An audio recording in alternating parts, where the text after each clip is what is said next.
안녕하세요. 저는 권 작가라고 합니다.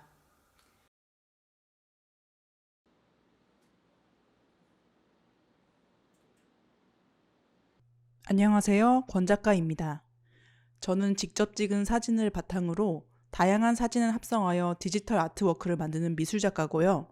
대한민국 파주에서 살고 있습니다. 더 많은 작품과 작품에 대한 설명은 더보기란에 남겨둔 주소로 가시면 보실 수 있어요. 저는 이 채널에서 제 작업 이야기도 하겠지만 궁극적으로는 작가의 삶에 대한 다양한 이야기를 하고 싶어요. 아니요, 저는 제 작업만으로 먹고 살고 있진 않습니다. 저는 생계를 위한 일을 따로 하고 있어요. 매트 페인팅이라고 들어보셨나요? SF 장르 영화나 사극에 들어가는 가상의 배경을 합성하기 위해 크로마키라는 벽을 치는데요. 그 녹색이나 파란색 부분을 매트라고 하거든요. 그 매트에 들어가는 CG를 매트 페인팅이라고 합니다. 한마디로 영화의 사실적인 배경을 만드는 일을 칭합니다. 그 일을 하는 사람이 매트 페인터인 거고요. 미대 졸업 후에 전시 활동을 5년 정도 했는데요. 첫 개인전을 못하고 있었어요. 저는 전공이 서양화였고 주로 유화나 아크릴화를 그리고 있었거든요. 그런데 도대체가 데뷔 기회가 오지를 않는 거예요. 예나 지금이나 회화 분야의 경쟁은 무시무시하죠. 저는 결국 드로잉이 가미된 사진으로 매체를 바꾸고 첫 개인전 기회를 잡기 위해 포트폴리오를 들고 갤러리에 보여주러 다녔습니다. 그러다가 삼청동에 있던 갤러리 아트사관에서 초대해 주셔서 첫 개인전을 하게 되었습니다. 예술가로서 큰 고비를 넘긴 셈인데 제가 약간 뒷심이 부족했나 봐요. 경제적인 불안감을 견디지 못하고 29살이 되기 한 달 전에 영화 CG 회사에 취직을 해버립니다. 저는 전문적인 CG 학원을 다니지 않았고 독학으로 포토샵을 익혀서 작품을 만들었거든요. 돈을 벌기 위해 회사에 제출한 포트폴리오는 아이러니하게도 제 작품 포트폴리오였습니다.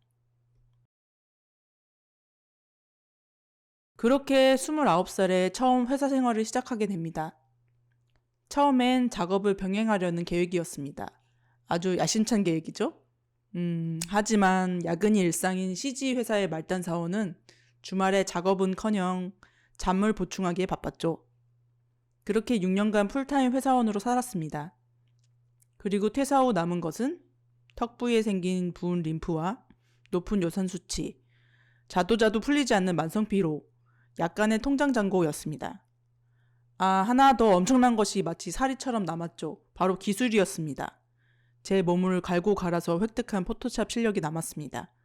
그렇게 저는 프리랜서 매트 페인터가 되었습니다.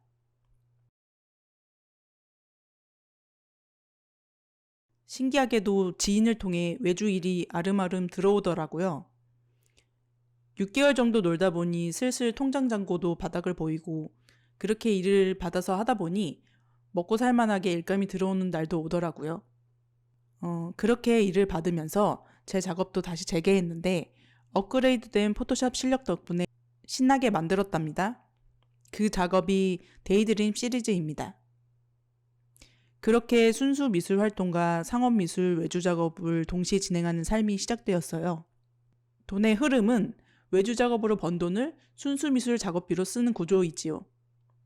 처음엔 쫄보처럼 작은 사이즈로만 프린트하고 그랬는데 요새는 100호 크기로 뽑고 그래요. 수입이 그만큼 늘었다기보다는 제 담이 커진 거죠. 작품이 팔리는지 궁금하시죠? 안 팔린다고 할 수는 없지만 생계를 유지하기엔 너무나 부족한 수입이에요. 하지만 매년 작품에서 오는 수입이 커지고 있으니 희망은 있습니다.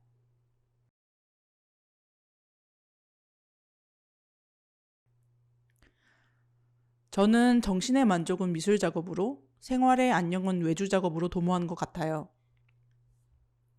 나의 인생이 가치 있고 의미를 추구한다는 명분을 예술 작업이 주고 있어서 회사 다닐 때 느꼈던 허무함이 사라졌거든요.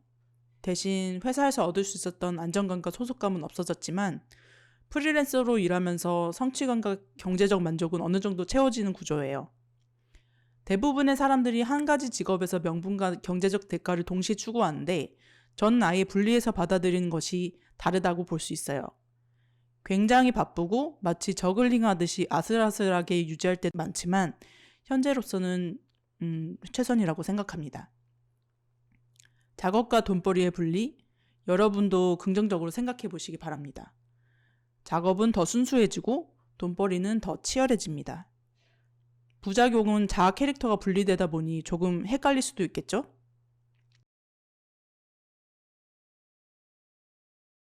간단하게 저의 작업과 일에 대한 경험을 말씀드렸습니다. 어디서 들었는데요. 예술가들은 모이면 돈 얘기, 자본가들은 모이면 예술 얘기를 한다고 해요. 제 경험상 꽤 일리가 있는 이야기예요. 저는 예술가로서 돈 얘기를 비롯한 건강, 라이프 스타일에 대한 이야기를 풀어보고 싶어요. 우린 모두 평범하면서도 어느 한 부분은 비범하잖아요? 그런데 그런 이야기는 유튜브에 제일 많은 것 같아요. 저도 한 젓가락 얹으려고 합니다. 앞으로 잘 부탁드립니다. 혹시 궁금한 내용이 있으면 댓글 달아주세요.